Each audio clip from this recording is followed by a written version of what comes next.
Welcome back to a sunny in the clinic podcast with Rob. So we're super pumped today. Good to be back. Good to be back in action. The weather is looking good after a couple of rainy days. We actually had hail at our house that accumulated, still there this morning. And today I'm looking at sunshine, which is good because there are couple softball games today that we're looking to adventure into, but we'll see. The weather is always changing. I actually do love the Pacific Northwest for the 4 seasons. Yes, we get a lot of different looks throughout the year, from right now being spring, where it could rain any minute. It could go from sunny, beautiful, clear skies to tornado. At any minute, the summertime we get the heat where you can go out on your boat, you can go camping, you can enjoy the 90 plus degrees at times. And then it turns to fall, and fall is absolutely beautiful. It has the makings of a warm day and cold night, so you can open up the windows. You can let the cold air come in at night and cool you down. It's pretty magical here. And once we get from fall, which is my favorite, it goes right into winter. We always get snow. You got snowmobiling, skiing. We're 40 minutes from a ski hill. It's a good place to live. So overall, the Tri-County area, up in the Pacific Northwest, we're doing okay up here. So hopefully, not too many people are listening to this, and they don't find about our good fortune up here and start migrating. Especially you Californians. We know you like coming up here. When I first moved to town here, to hear people were from California was like a bad word, because Californians were coming up buying a bunch of land and stuff, and if you drove around with California plates on, it was like you were evil. But again, I love the 4 seasons. It's starting to get warmer. It's starting to perk up, and I know that because I've been spending more time outside and enjoying the time with my kids. I've been cutting wood. I never cut wood in the spring. I always cut in the fall. My mother-in-law, from the big winter that we had, I always cut her wood, and she's burned a lot over the winter, so she's getting low.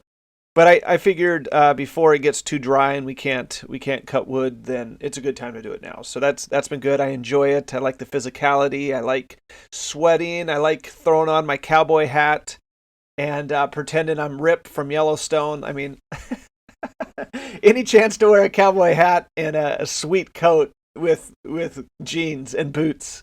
Yep, playing to the Yellowstone feel there. I love it. I went hiking with my daughter, which is great. We went hiking up in the forest, in the woods. Been enjoying spending time with her, walking through, looking for morels. So we're going to be looking for morels this weekend. Hopefully we can find some of those tasty little morsels and add them to our appetite this weekend. So I'm hopeful that morel season is in full swing.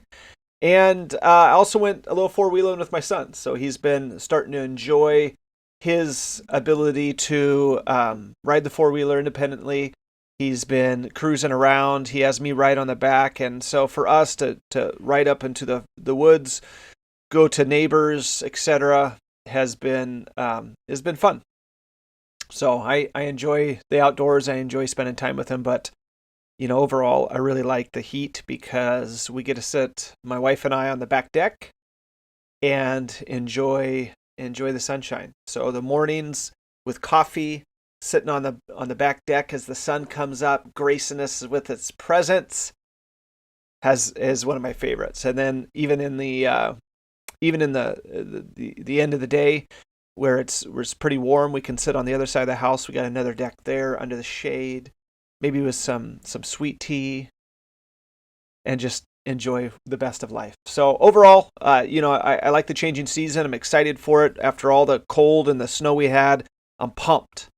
I'm pumped for it. So, let me switch gears here and let me dovetail into failure. And I've talked about failure in the past. I've talked about how failure is really the best recipe to help shape us as people. and how we truly learn the most from failure. I mean, if you look at why negative feedback is so powerful in our lives, it's really because it's so powerful that we remember it more. We don't want it. It's unpleasant. And that's why people that give you praise and tell you nice things, you don't always remember those, but you remember the negative things people say to you. You remember from grade school, somebody had a negative word to say to you. I still remember we had to dress up in 7th grade basketball, and the 7th grade girl that I had a crush on looked at me and said, "Why would you wear a black shirt with black pants? And the blacks don't even match." I mean, it's funny. 7th grade, I still remember that. Like, oh, I, I'm, I'm used to just wearing a t-shirt and a hat, so this is good for me. And here you are dogging on me for not having my blacks be identical. So, anyways, we learn through failure, and the negativity usually sticks with us. But I laugh a lot, and I enjoy the best of life. And one of the areas recently in my life that has been a struggle is my failure through coaching. And recently, we've gone through a hardship in our varsity coaching experience that has left me in failure. And it's not something that's enjoyable. It's not something that it leaves a good taste in our mouth. It's not something that I feel is warranted. But the fact of the matter is, in order to be a leader, in order to be a coach that leads young individuals, in order to be a leader in this office, in order to be a leader in my family, all leaders have to be accountable, and they also have to be accountable by accepting failure, by accepting and owning it. And the truth of the matter is that currently, I'm not with our team. I'm not with our team, and that hurts. And it hurts because I know that I have to own that failure. For whatever reason those decisions were made, I have to own the fact that I played a part in it. And overall, I want to be the best coach that I can. I want to make an impact in individuals' lives. I've talked to a lot of our players over the years and told them that my ultimate goal is for them to invite me to their wedding one day. That I want to make an impact in their life and be a positive role model to the point where I impact their lives and they want me to be there on their special day. And so to know that currently I'm not with our team, that I have been suspended, it is hard. It is hard. It is a struggle, to say the least, because coaching is almost a zero-sum game. It takes a lot of yourself to be the best that you can. It takes a lot to give to others, and it's a give and take between trying to push your players to find their true potential, to be their best self in their personality, in what they need. And that's hard because all players are different. All individuals have grown up in different settings and different lifestyles and different expectations, different communication patterns. And with that, you're still tasked with trying to help them become the best they can be.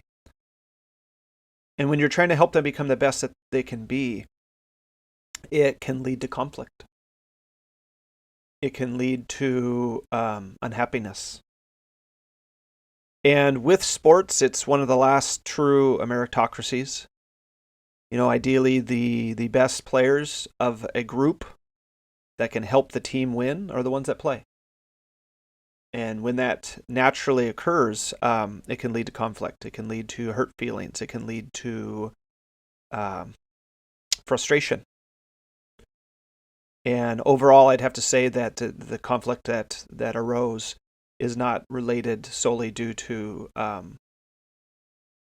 due to playing time, but it has to do with communication.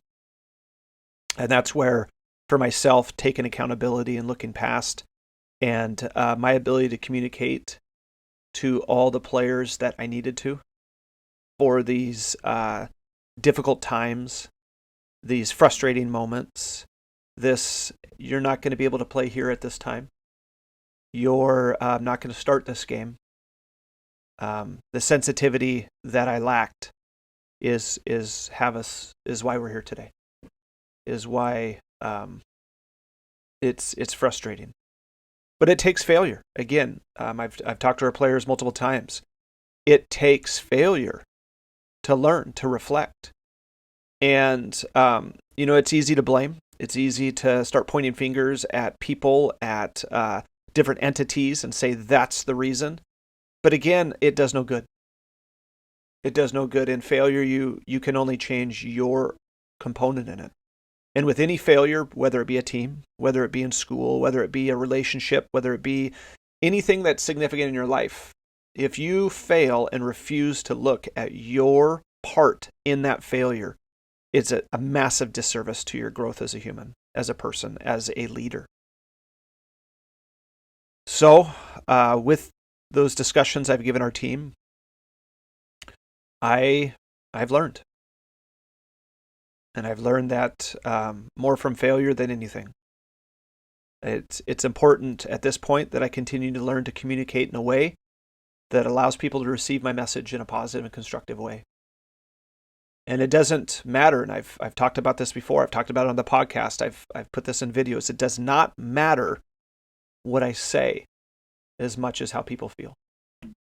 And being self-aware enough to see the impact of your words and how people are feeling as a response is an area that I need to continue to work on. It's hard to fail, but it's not only who we are or what we do. It's just this is a small part of our lives that consumed a lot of energy. Coaching itself is something that we've enjoyed at times, but it's an area that consumes a lot of energy and a lot of thought processes and a lot of development. And it's hard. And I think the biggest thing that makes it hard is it's hard to put all of your energy truly to be advocate for others. We're looking to be advocates for young women. And at times we've been an advocate for young women against their parents. Times we've been advocate for young women against school administrators. At times we've been advocate for these young ladies against other teammates, boyfriends, different people in their lives that are not treating them the way that they need to be treated. And in turn, it has transformationally been a difference in their lives that allows them to heal and excel. For my wife and I, who is fantastic, a loving, caring person that has put her heart into coaching, she's changed lives. She has taken individuals that have had fractured homes, fractured hearts, fractured minds, and has helped heal them through her consistency, through her kindness, through her passion, through her care. And it's made a big difference. And I think the biggest thing through this failure that has been a blessing is the support, the outreach from past players, parents, current players, current parents, community members that have reached out to us and given us praise for the time commitment and energy and effort that we've put into their lives over the years selflessly. So for me, trying to see the positive of learning to grow, but also appreciate, those are two areas. Those two areas are critical. As I close this chapter, as far as coaching and this failure, part of this is being that advocate. Is we're looking to push people to give girls what they deserve and what they're entitled to. And you don't always realize that there's not equal access even to sports, even in our own town. There's not always equal access in attention, in care, in equipment. And a couple examples are the city removing all the lights up at the field, up at Vaughan Field. And the explanation is, well, the poles were rotten. And I've been a strong advocate and a vocal advocate that that's not acceptable. That the fact is that there needs to be a plan in place, committees that you could put together, leaders in this own community that we could put together to get those lights back up. Because we all know that for another gender and another sport, if those lights are taken down that are usually used at 7 o'clock on Friday nights, the energy and effort would be there to put them back up. They would be put back up. We know that. Access to the facility.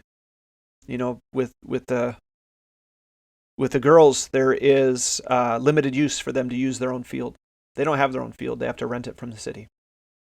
And with that, the city controls the field, and they dictate how it can be used, when it can be used, and for girls to show up for their own practice with locked gates. Can't have access. No bathroom facilities. Not being shown that you matter, that your being here matters, that we want you here. It hurts. I've coached female sports for 20 years. It hurts them to show up and have a gate across their field, that they have to park on the street and walk into their facility, where other sports leaves their school and walks down to their field. And I've been an advocate, my wife has been an advocate to have them change that. Maintenance of field facilities. To have a scoreboard that actually works. We've put money together to advocate to have a scoreboard put up, and it was denied. It was denied. And that's a challenge because we currently have girls have a scoreboard that doesn't light up. So overall, I can continue the list from nets hitting cages that don't have a net on them or other. But I think the biggest part is just the equal access to sports. I think that's the most important part for our girls. So overall, it hurts to fail. It's hard for the soul. I'm thankful to the girls that we've coached over the years who have accepted our love, truly, who have accepted us as coaches, accepted our methods, or accepted our accountability that we hold them to. And for them, we are utterly grateful. We have watched you in your lives grow into young women and successful mothers, successful colleagues, and it has been an utter joy for us to see that. Absolute joy. I'm thankful to those parents who have seen our talent to motivate, have seen our willingness to give to their kid to be an accessory parent, to push their kid in a way that, as a parent, it's hard to do, to hold them accountable in a way that it's hard for a parent to do, and to trust us that any of our energy is only in love for them, even at the times where it's difficult and hard. Thankful to my dad. Man, what a giver.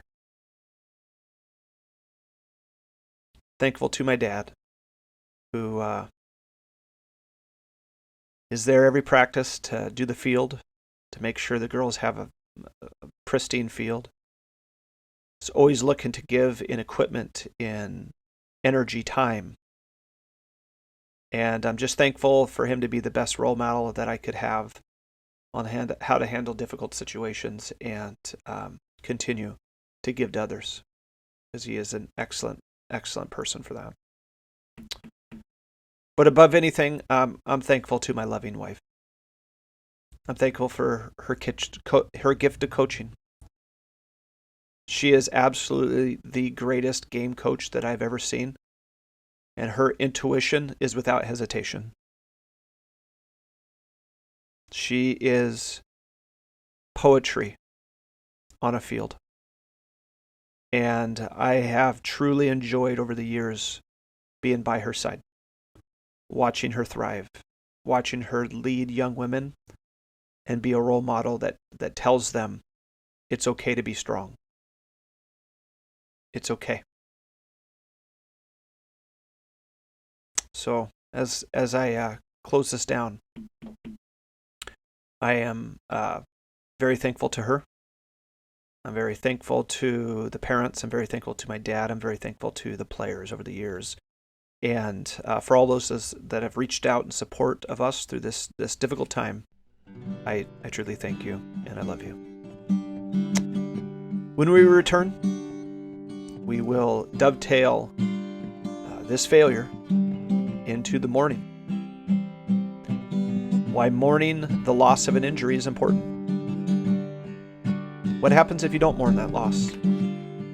When we return.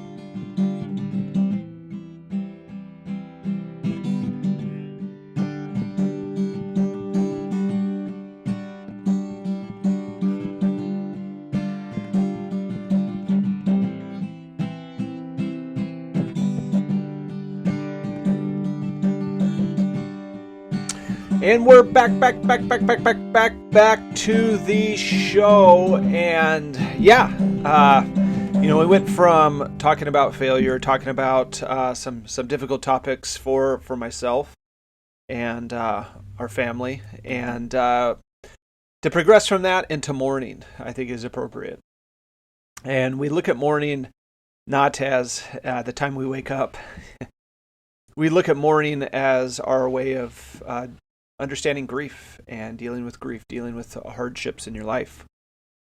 And through a lot of the topics that we've done on grief in our 4% club, grief is a necessary component of your life to help healing to begin. It allows healing to begin. And that's the best way I can put it, is grief is necessary to help with healing. So next topic is mourning the loss of an injury. Is important. We see this all the time in physical therapy. This is an area that I talk to our athletes and individuals who no longer can perform the activity that they want because of their injury. In particular, we see individuals with an ACL injury, an anterior cruciate ligament injury. This is a person who typically is doing sports, basketball, softball, football, other. And they go from being a significant contributor to the team to spectator. Now they're watching. Now they're on the sidelines. Now they're running stats. Now they're a cheerleader. And it changes your identity. It's really hard when your identity of who you see yourself is changes. For myself, I saw this in 8th and 9th grade.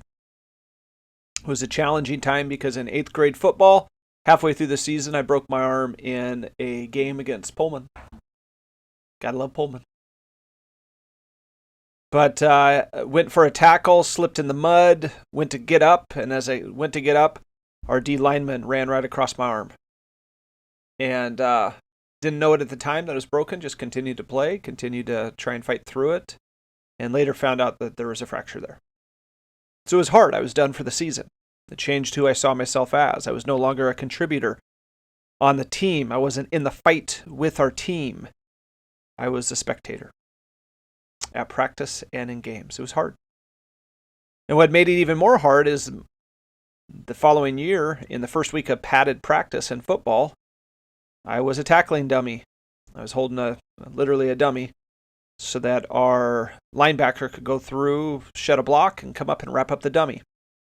In the process of wrapping up the dummy and myself, there was another dummy that was about 5 feet behind me, and as he moved me backwards, tripped over the dummy, and he landed directly on my arm, which bent my wrist backwards. So it hit and went backwards and broke my other arm, my right arm. So between these two events, it was significant. I had to sit and watch. I became stat guy, ball boy, cheerleader. It was hard. And what I see now in the rehab scene is that individuals that perform the best in their rehab are the ones that are able to mourn the loss of their injury, a loss of their identity, a loss of their activity. So it's important during this time,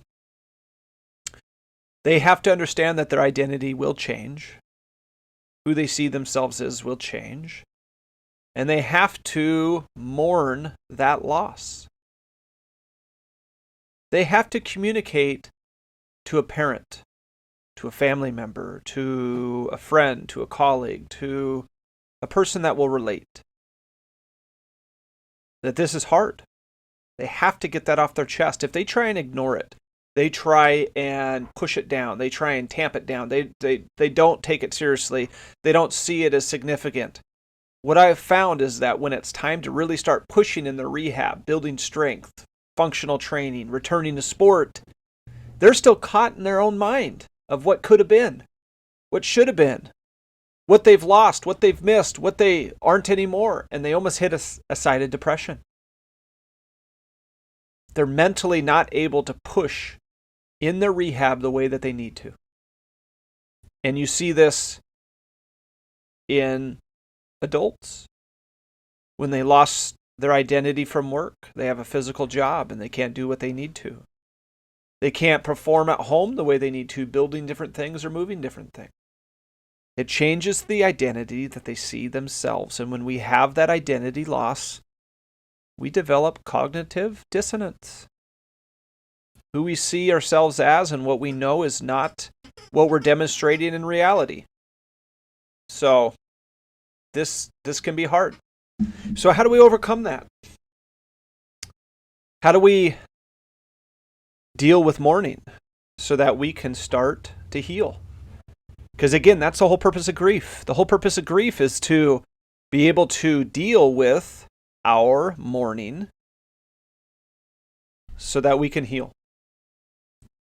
So overall, the biggest thing with a loss from an injury, is we have to be able to communicate it and we have to be able to mourn it. Be sad.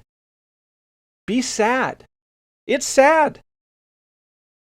You cannot do what you want to do anymore, or at that time. You can't play a sport, you can't go to work, you can't build things, you can't carry things. You can't live your life the way that you want to. It's sad. It's sad, and you have to acknowledge it, and you have to communicate it to other people, and you have to grow from it. So that when you're working with entities like myself that are looking to build upon your life and return it back to that status, you have to be able to mourn it so you can heal. Because what I see, a lot of individuals won't mourn it. And they almost hit this side of depression where they're constantly thinking about what has been lost and what their identity is no longer. And it continues to morph into a deeper depression to where they lose interest in even returning to the things that they enjoy. And that itself is the biggest loss. That itself is the biggest roadblock. It's not the physical. It's not even pain. It's mourning. So overall, mourn that loss. Learn from it. Grow from it. Continue to advance with the people that are around you. Bring them in so they could see your pain. Because that mourning will lead to healing. That grief will lead to healing. And it's absolutely necessary in order to get the most out of your rehab and also get back to what you love doing. So let's switch gears and let's add a couple clinic updates right here. You know, we haven't had a couple clinic updates in a while, and we've got some changes. Always in the clinic, we've got changes. One of them that came open, I put this on Facebook not too long ago, is that we do custom orthotics. You know, you got foot pain, you got ankle pain, you got plantar fasciitis, you got knee pain, you got hip pain, even back pain can be from the biomechanics of the lower body. So if you're having lower body problems, pains, aches, especially the more that you're on your feet, it could be related to your biomechanics. And if your biomechanics are off, a custom orthotic is a simple solution to be able to return you back to your activity without pain. So custom orthotics are really what we do is we cast your feet. We cast your feet in a mold that produces a negative of your foot that we can ship out to a lab, and they make a custom orthotic for you. And when you get them back, they'll slide right into your shoes and you're ready to rumble. So it's pretty effortless. It just takes about a half hour, maybe 45 minutes if I talk too much, which is always the case. But custom orthotics, that's something that we're letting more people know about. I tend to be doing more of those over and over, so that's an option for people. Second note, put on Facebook as well, Jessica Cox. Jessica is a physical therapist assistant that recently joined our team not too long ago, and she is kicking butt. She's rolling. What a great addition she's been. She's caring, she's experienced, she's knowledgeable. She makes our team better. She's fitting in perfectly. Great personality, works hard. Patients like her. You know, she helps people all the time, all day with different back pain issues, knee pain issues, lower leg strengthening, balance issues. It's been a good addition. It's been a good addition to have her aboard. So at some point, I'm going to push her to come be on the podcast. And we'll put her in the hot seat. So if you got any particular questions you want me to ask Jessica Cox as we come up, message me. Either Facebook, call me at the clinic, send me an email, whatever you want. Let me know. And we'll get her. We'll get her good. Other notes, we got our 10-year anniversary coming up. So this clinic, this little experiment that we decided 10 years ago, June 2012. June 2012, we started this little experiment over in Dr. Terry Lawson, chiropractor's office, my father-in-law, and it just immediately grew. I mean, it went from me working home health and just seeing a couple people in the afternoon on the side to, I need to go part-time with home health, to quickly it went, nope, I need to be doing this full-time. I need to be in the office full-time. It's requiring all my energy. And what a good decision. You know, what a good decision, not solely due to the success that we've had in the clinic, but, you know, we've got 13 people that are working with us now. 13 people in the office that have families, that have ideas, that have passions, and it is invigorating to come to work every day and have people that want to keep doing that. And it's exciting.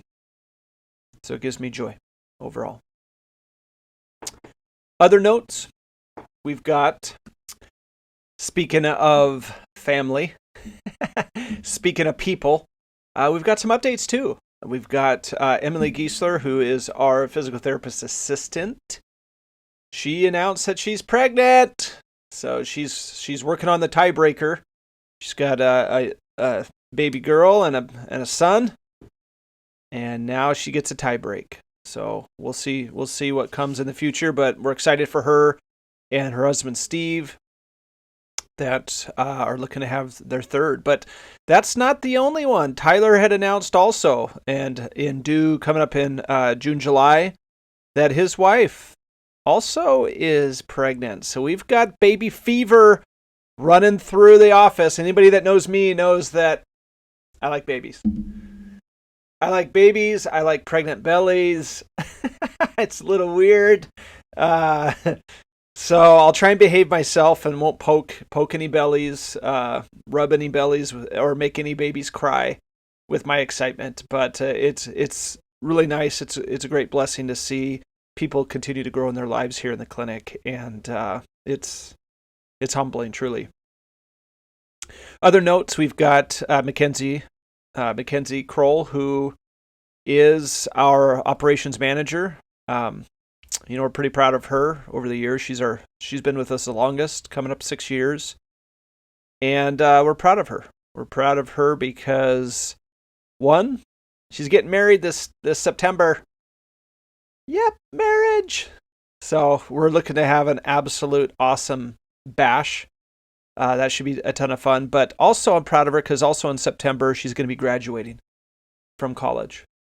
So she had completed a lot of her studies previously and through life wasn't able to complete all of her education. And through this development, she's really taken on a leadership role and wants to be our operations manager. And part of that is understanding business. And so she's going to have a business management degree coming up in September. And we're just proud of her. We're proud of her for putting in all of her time, effort, and energy here in the office, but also in her education. We know how valuable that is. We know what that's going to mean to the office here. So we're super proud of her in her commitment to our office, but also in her own education herself. She's a person that realizes that growth, it's a constant. You're never there. It's always about developing yourself, developing who you are, and pushing your boundaries. And she's an excellent example of that. So Mackenzie, excellent. Good for you. But all in all, the best part of this little experiment is truly the people. It really just comes down to the people. You know, whether it be Jill, who's working in the office with us now, Jill Palmer, to Callie, to Mackenzie, Allie, Tyler, Ryan, Emily, Jessica, Elaine, Randy, Nessa. I don't know. Did I leave anybody out? Kelly downstairs doing pre-employments. It's an adventure. And what truly makes it all worthwhile are the people. So I thank the staff. I thank everybody that frequents our clinic, enjoys the magic that we put out there. And all in all, I'm very humbled by it. So thank you. But break number 2 coming right up. When we return, noisy knees. Noisy knees. You got clicking, popping, cracking in your knees. Does it matter? Or is it doomsday? Dun, dun, dun. When we return.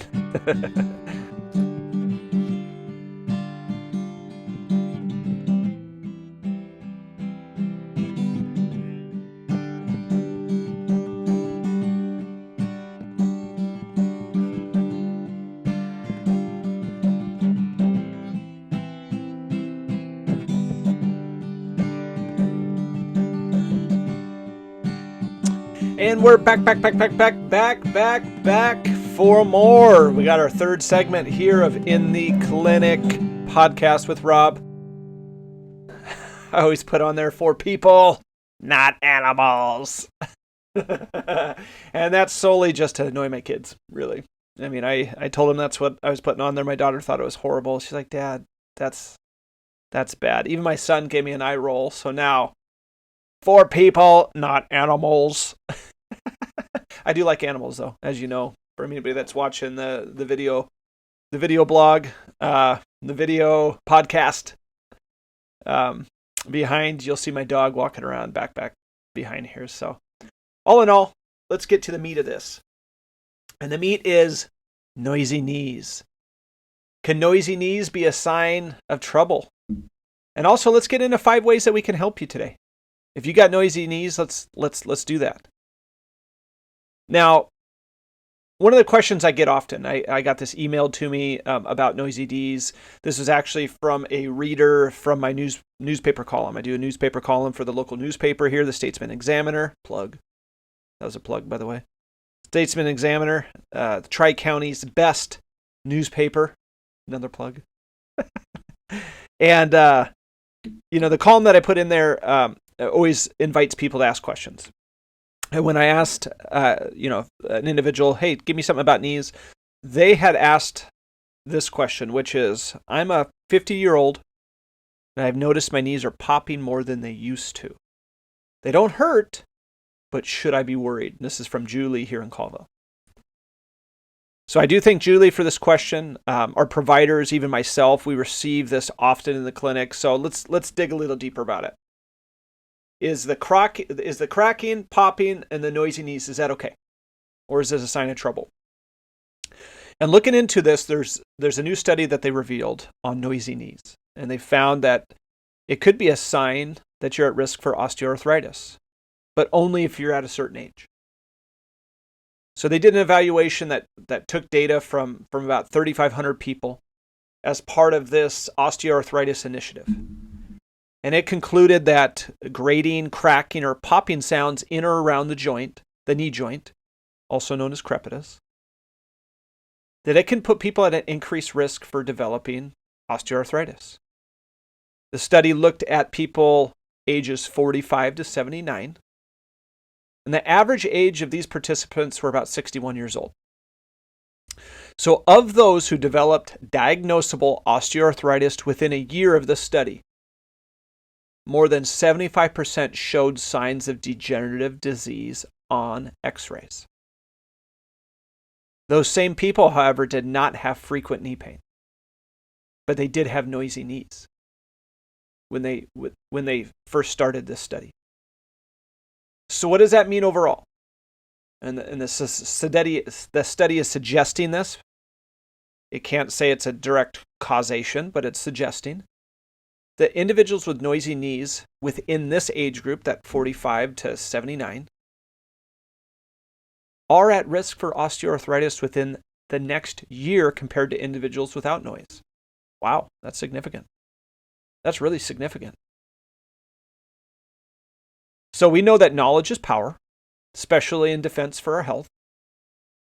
For individuals that have noisy knees, to know that this could be a sign of possible developing osteoarthritis in the next year to 2 years, maybe 4 years, if you're between that age frame of 45 to 79, that's significant. That's your smoking gun. That's, hey, let's jump on this before it gets really bad. And then I'm heading downhill with pain, disability, lack of function, and now you're having to get a knee replacement, which are painful. So again, this is powerful. Who wants to have osteoarthritis as you age and eventually receive that agony of having a knee replacement? Nobody. Nobody does. So here are some steps that you can take today. If you're getting popping in the knees, grinding in the knees, maybe you don't even have pain yet. Here's some ways that you can help, okay? Number 1, check your shoes. I got a great YouTube video on proper shoes, especially for pronators. You can check this out. Again, just search Sumner Specialized Physical Therapy, and there's an area on shoes on there. But wearing the proper shoes with arch support is essential for force disbursement with walking, standing, running. Without the proper support, the body works harder and the knees have to absorb the force. Do your knees ache at the end of the day? It might be time to get better shoes. Where do you start with those? Where do you start? Best place to start, check out that YouTube video. Again, has a little area on how to evaluate shoes. If you have any difficulty with it, you can find me. I got a link in the podcast profile. Shoot me an email. Go to my website, sumnerpt.com. Whatever, Google me. It ain't hard. You could find me. Just send me an email and let me know. Reference this podcast and I'll get that video to you. Number 2, review your motion. So hip, knee, and ankle motion all play a large role in knee health. Big role. If your knee motion's poor, this is one of the first signs of osteoarthritis in the future. You should be able to keep your knee straight. You should be able to straighten that puppy all the way out and should be able to lay on the table.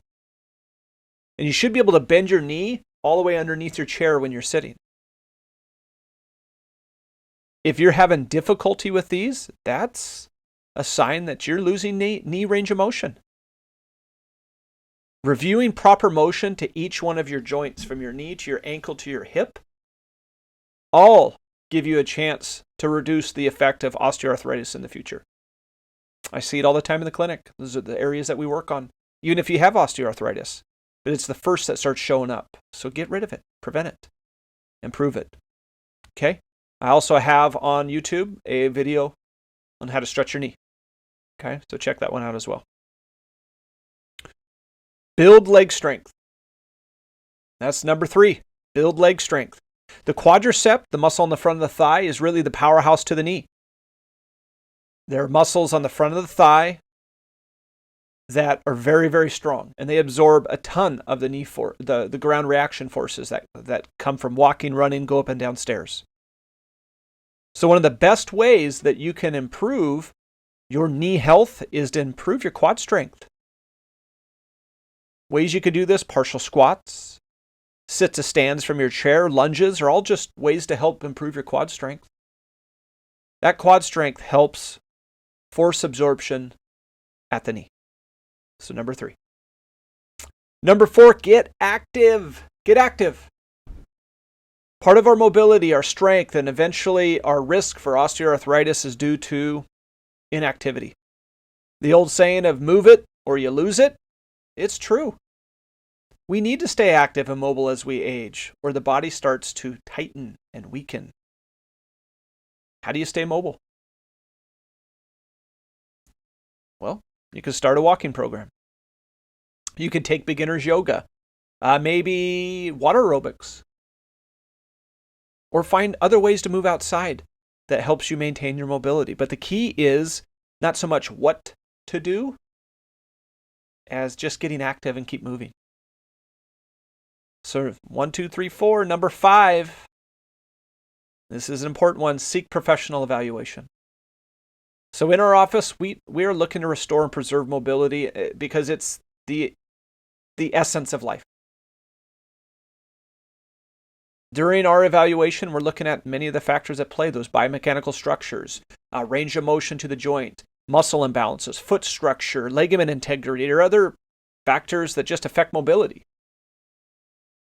So reviewing each one of these in a hands-on pattern is absolutely essential for understanding if an individual is getting osteoarthritis, why it's presenting, and what to do about it.